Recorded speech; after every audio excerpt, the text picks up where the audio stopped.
नमस्कार। आइए जानते हैं एक ऐसे शासक की कहानी जिसने राजपूताने में मुगलों से लगातार संघर्ष किया, लेकिन उसे इतिहास में वो मुकाम नहीं मिल पाया जिसका वो हकदार था, जिसे मारवाड़ के भूले बिसरे राजा के रूप में, महाराणा प्रताप के अग्रगामी के रूप में और एक शेर के रूप में देखा गया है।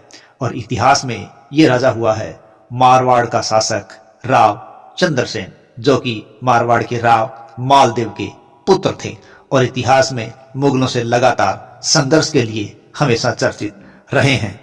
चंद्रसेन के पिता राव मालदेव वो मालदेव जिनका शेरशाह सूरी के साथ भी सामना हुआ था। शेरशाह सूरी ने 1544 के अंदर हुए गिरी सुमेर के युद्ध में छल कपट का सहारा लिया, जाली पत्रों का सहारा लिया और मारवाड़ के राव मालदेव की सेना को शेरशाह सूरी ने हराने में कामयाबी प्राप्त की थी। हालांकि मालदेव जा चुके थे, लेकिन उनके सेनानायक जेता और कुंपा ने भी शेरशाह सूरी को छट्टी का दूध याद दिला दिया था। और इस युद्ध को जीतने के पश्चात शेरशाह सूरी को कहना पड़ा कि मैं मुट्ठी भर बाजरे के लिए हिंदुस्तान की बादशाहत खो बैठता। इस प्रकार चंद्रसेन का पिता था राव मालदेव। हालांकि राव चंद्रसेन मारवाड़ के राव मालदेव के ज्येष्ठ पुत्र नहीं थे, लेकिन फिर भी इनको राज्य मिला था। इसका कारण था कि राव मालदेव के बड़े पुत्र थे राम, जिनका राम का मालदेव से मनमुटाव था, इसीलिए उनको केलवा की जागीर देकर अलग भेज दिया गया। इसके अलावा दूसरे पुत्र थे उदय सिंह। मालदेव की पटरानी स्वरूप देव उदय सिंह से नाराज थी, इसीलिए उदय सिंह को उन्होंने फलौदी की जागीर देकर अलग करवा दिया। अब बचा चंद्रसेन, जो कि राव मालदेव और स्वरूप देव का पुत्र था और 1541 में जन्मा था। और राव मालदेव की मृत्यु के पश्चात चंद्रसेन 1562 के अंदर मारवाड़ का शासक बनने में कामयाब हुआ था। अगर यूं कहा जाए कि राव चंद्रसेन को शासक बनाने में उसकी मां स्वरूप देव ने पूरा षड्यंत्र रचा था तो कोई बड़ी बात नहीं है। लेकिन राव चंद्रसेन 1562 में शासक तो बन गए, लेकिन ये सिंहासन जो कि चंद्रसेन को मिला था वो कोई फूलों की सेज नहीं था, बल्कि वो एक कांटों का बिस्तर की मानिंद था। क्योंकि शासक बनते ही राव चंद्रसेन को आंतरिक परेशानियों का सामना करना पड़ा था। और सबसे पहले परेशानी ऐसी आ गई कि चंद्रसेन ने शासक बनने के कुछ ही समय पश्चात तेज में आकर अपने एक चाकर की हत्या कर दी। और अपने एक चाकर की हत्या करने के साथ ही मामला बिगड़ गया, क्योंकि अन्य सरदार जो कि अब तक राव चंद्रसेन के साथ थे, अब वो उनसे खफा रहने लगे। और उन्हीं सरदारों के अंदर एक सरदार था जेतामल, उसने अलग ही षड्यंत्र रचा।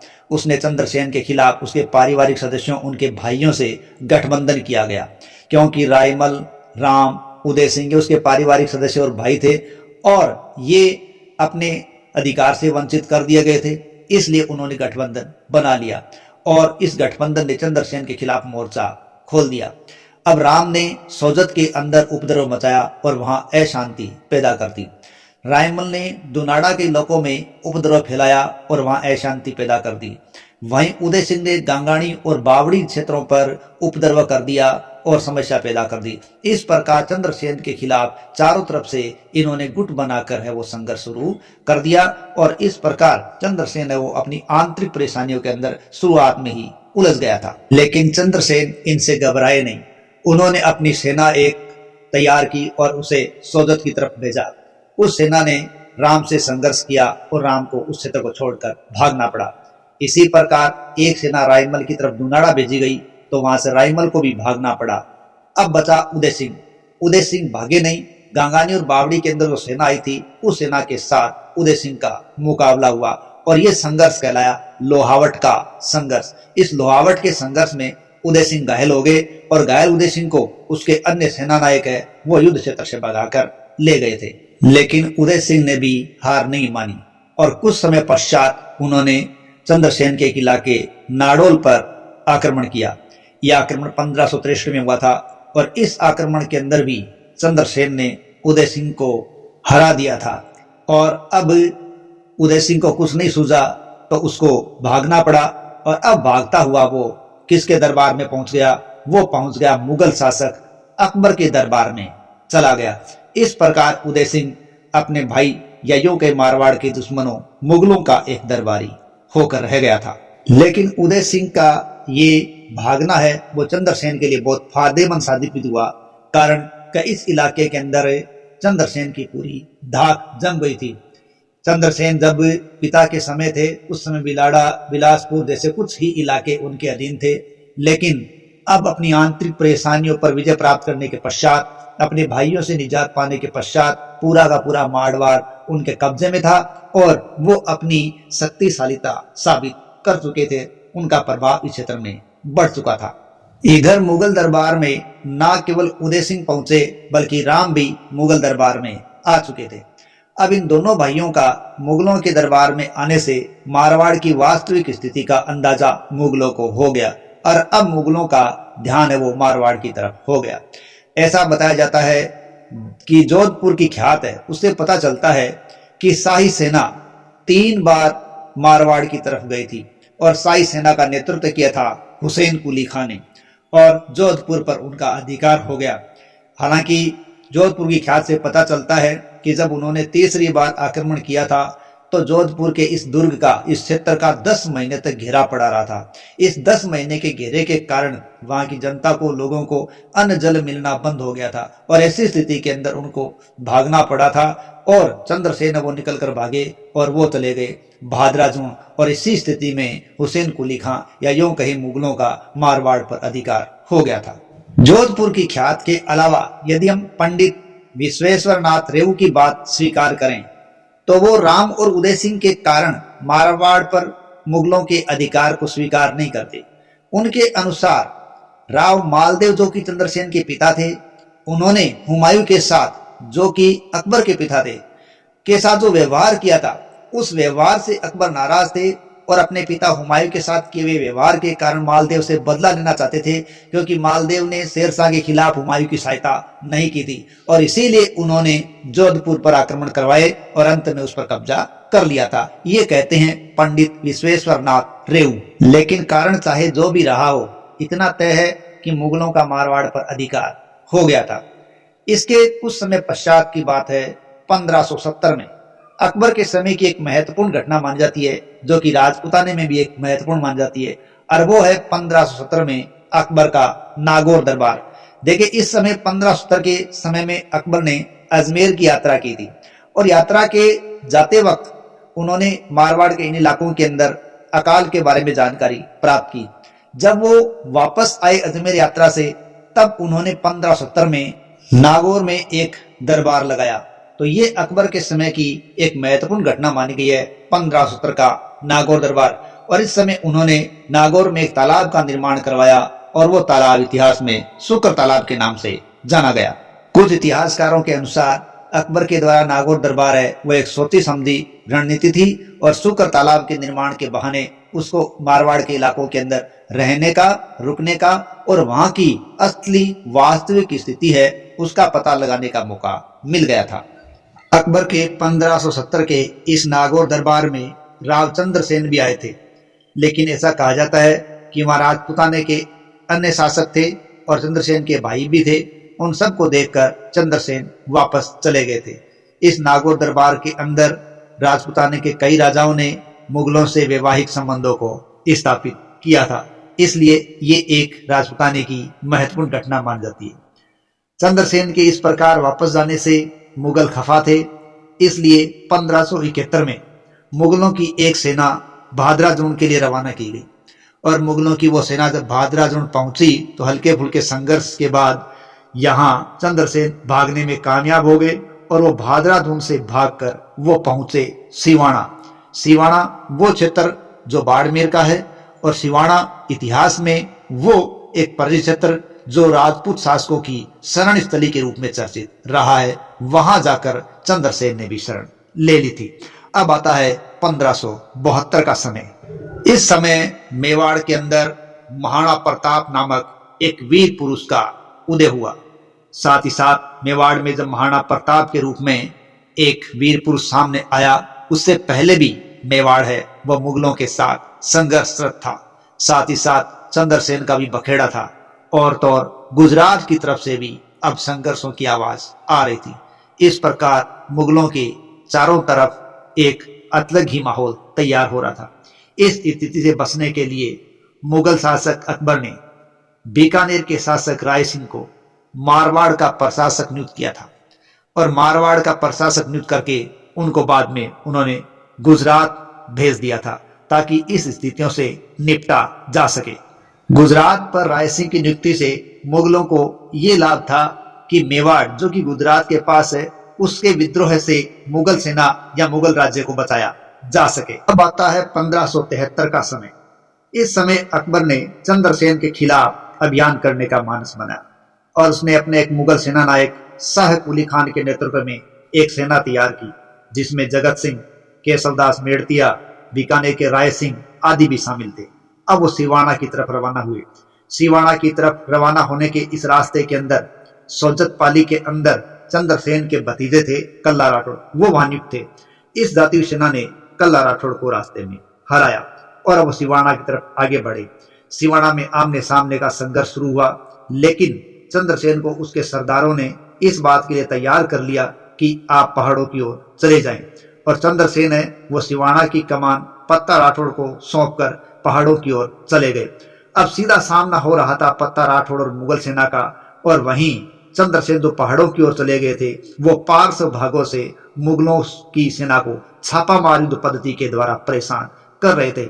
इसलिए मुगलों की बड़ी सेना भी इस छोटे से एक किले पर आक्रमण करके सफल होने में असफल हो रही थी। ऐसी स्थिति से बचने के लिए या इस असफलता से निराश होकर राय सिंह ने मुगलों के पास सूचना भेजी और अकबर से एक अतिरिक्त सेना की मांग कर ली। अब मुगल बादशाह अकबर ने एक अतिरिक्त बड़ी मुगल सेना उनकी तरफ रवाना कर दी। वो सेना जब सिवाना की तरफ गई तब मुगलों का पलड़ा भारी हो गया, लेकिन सरदारों ने चंद्रसेन को पहाड़ों में और आगे जाने के लिए कह दिया। चंद्रसेन पहाड़ों में और आगे चले गए। मुगलों की सेना ने उसका पीछा भी किया, लेकिन वो उसको पकड़ने में नाकामयाब हुए। हालांकि सिवाना है वो उनके कब्जे में आ गया, लेकिन चंद्रसेन है वो भागने में सफल हो गया। इसलिए अकबर अपनी सेना से नाराज था। इसके एक साल बाद मुगल शासक अकबर ने 1575 में जलाल खां के नेतृत्व में एक अन्य मुगल सेना तैयार की, जिसके साथ सैयद अहमद, सैयद हासिम और सीमाल खां जैसे सेना नायक भी साथ थे, और उसे चंद्रसेन के खिलाफ सिवाना की तरफ रवाना किया। और सिवाना के उन इलाकों में आकर इस मुगल सेना ने जलाल खां के नेतृत्व में डेरा डाल दिया। लेकिन एक रोज मौका देखकर चंद्रसेन ने अपने सहयोगी देवीदास को साथ लिया और अचानक से मुगलों की सेना पर हमला कर दिया और जलाल खां को मार दिया। इस प्रकार जलाल खां का मरना था और मुगलों के लिए एक बहुत बड़ी क्षति थी और मुगलों के लिए एक बहुत बड़ा धक्का था। जलाल खां के रूप में भेजे गए दूसरे अभियान की असफलता के पश्चात अकबर ने तीसरा मुगल अभियान शहबाज खां के नेतृत्व में चंद्रसेन के खिलाफ भेजा। शहबाज खां ने आगे बढ़कर देवकोर और दुनाड़ा जैसे क्षेत्रों पर अधिकार कर लिया और वहां पर अधिकार करने के पश्चात उन्होंने सिवाना को पूरी तरीके से घेर लिया। और लंबे समय तक जब घेरा पड़ा रहा तो सिवाना के इलाकों के अंदर चंद्रसेन के लिए अन्न, जल और खाद्य सामग्री की लगातार कमी होती चली गई और उनको उन क्षेत्रों से बाहर निकलकर भागना पड़ा और सिवाना मुगलों के अधिकार में आ गया। इस प्रकार 1575 में सिवाना पर पूरी तरह से मुगलों का कब्जा हो गया था। सिवाना जैसे क्षेत्र का हाथ से निकल जाना चंद्रसेन के लिए भी एक अपूर्णीय क्षति थी, क्योंकि वो एक शरणस्थली था या संकटकालीन राजधानी के रूप में काम आ रहा था। लेकिन चंद्रसेन का संकट यही कम नहीं हुआ, उनके सामने एक और संकट आकर खड़ा हो गया। दरअसल जैसलमेर के रावल हर राय ने पोखरण पर कब्जा कर लिया। हुआ यूं कि चंद्रसेन के अधीनस्थ आनंद राम पंचोली पोखरण पर अधिकार किए हुए थे, लेकिन जब रावल हर राय ने वहां आक्रमण किया तो आनंद राम पंचोली की हालत खराब हो गई। ऐसी स्थिति के अंदर चंद्रसेन को रावल हर राय ने एक सूचना भेजी कि आप 1 लाख फदिया, देखिए फदिया है वो यहाँ की मुद्रा थी, 1 लाख फदिया ले लो और पोखरण हमें दे दो, ठीक है। और जब आप मारवाड़ पर पुनः कब्जा करने में कामयाब हो जाओ तब आप हमें 1 लाख फदिया वापस दे देना और अपना पोखरण वापस ले लेना। इस संकटकालीन स्थिति के अंदर चंद्रसेन के आर्थिक हालात भी खराब थे। वो दर दर भटक रहे थे, मुगलों के खिलाफ लड़ रहे थे, छापामार युद्धपत्ति चल रही थी। ऐसी स्थिति के अंदर अब चंद्रसेन के पास उनकी बात मानने के अलावा दूसरा कोई उपाय भी नहीं था। इस प्रकार पोखरण भी चंद्रसेन के हाथों से निकल गया। ये घटना 1575 की है और चंद्रसेन के पास अब एकमात्र ही ये शरण स्थली थी और वो भी अब 1575 में भाटियों के कब्जे में जा चुकी थी। कर्ण हाथ से जाने के पश्चात यूं कह सकते हैं चंद्रसेन के बुरे दिन शुरू हुए थे, क्योंकि इसके बाद लगभग 1.5 से 2 साल तक चंद्रसेन को भागते भागते बिताने पड़े थे। कभी सिरोही, कभी बांसवाड़ा, कभी डूंगरपुर, अलग अलग जगह भागते रहे, फिरते रहे, घूमते रहे और संघर्ष करते रहे। ये उनके लिए बड़े मुश्किल के 1.5-2 साल गुजरे थे। इसके पश्चात 1579 की बात है, मुगलों का एक ठिकाना था सरवाड़। उस सरवाड़ पर चंद्रसेन कब्जा करने में कामयाब हो गए और सरवाड़ को अपना केंद्र बनाकर अब उन्होंने अजमेर पर हमले करने प्रारंभ कर दिए। हालांकि उसने मुगलों के सामने घुटने कभी नहीं टेके थे। अजमेर पर इस प्रकार के होते आक्रमणों को देखकर अकबर की हालात भी खराब थे। उन्होंने पाइंदा मोहम्मद खां के नेतृत्व में एक अन्य मुगल सेना उधर भेज दी। अजमेर के इलाकों के अंदर ये सेना वहां पहुंची।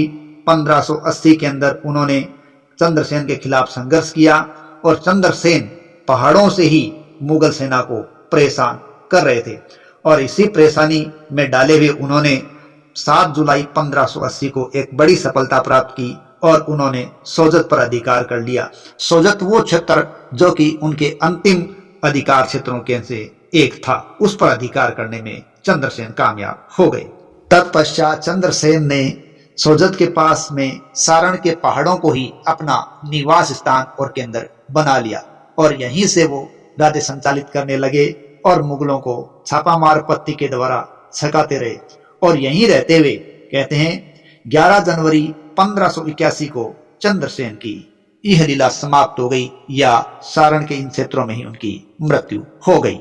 जोधपुर की ख्यात से पता चलता है कि चंद्रसेन के ही एक सहयोगी थे वेरसाल।